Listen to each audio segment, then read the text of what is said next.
ജനങ്ങൾക്ക് വേണ്ടിയാണ് പ്രതിപക്ഷത്തിന്റെ ഈ സമരം. ജനങ്ങളുടെ മുഴുവൻ ഹൃദയത്തിലുള്ളതാണ്. ഈ ശബരിമലയിൽ ഇത്രയും വലിയൊരു സംഭവം ഉണ്ടാവാൻ പാടില്ലാത്തതായിരുന്നു. അവിടെ ഒരു മോഷണം, അവിടുത്തെ സ്വർണം കണ്ടെടുക്കുക, അത് ചിന്തിക്കാൻ പോലും കഴിയാത്തൊരു കാര്യമാണ്. അതുകൊണ്ട് തന്നെ അത് ഒതുക്കി തീർക്കാനുള്ള ശ്രമത്തിനെതിരെയാണ് പ്രതിപക്ഷം സമരം നടത്തുന്നത്. വേണ്ടാത്തൊരു സമരമല്ല ഞങ്ങൾ നടത്തുന്നത്.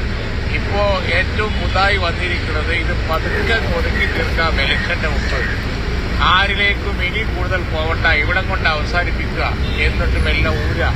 ആ പരിപാടിക്ക് എതിരായിട്ടാണ് ഇതിന് യഥാർത്ഥ പ്രതികളെ പിടിക്കാൻ, തൊണ്ടി മുതൽ കണ്ടെടുക്കാൻ. അത് വളരെ വ്യക്തമായി കേരളത്തിലെ ജനങ്ങളുടെ ഹൃദയത്തിലുള്ള കാര്യമാണ്, അവരുടെ ആവശ്യമാണ്. അതുകൊണ്ടാണ് ഞങ്ങൾ ഈ പ്രശ്നം നിയമസഭയിൽ ഉയർത്തിപ്പിടിക്കുന്നത്.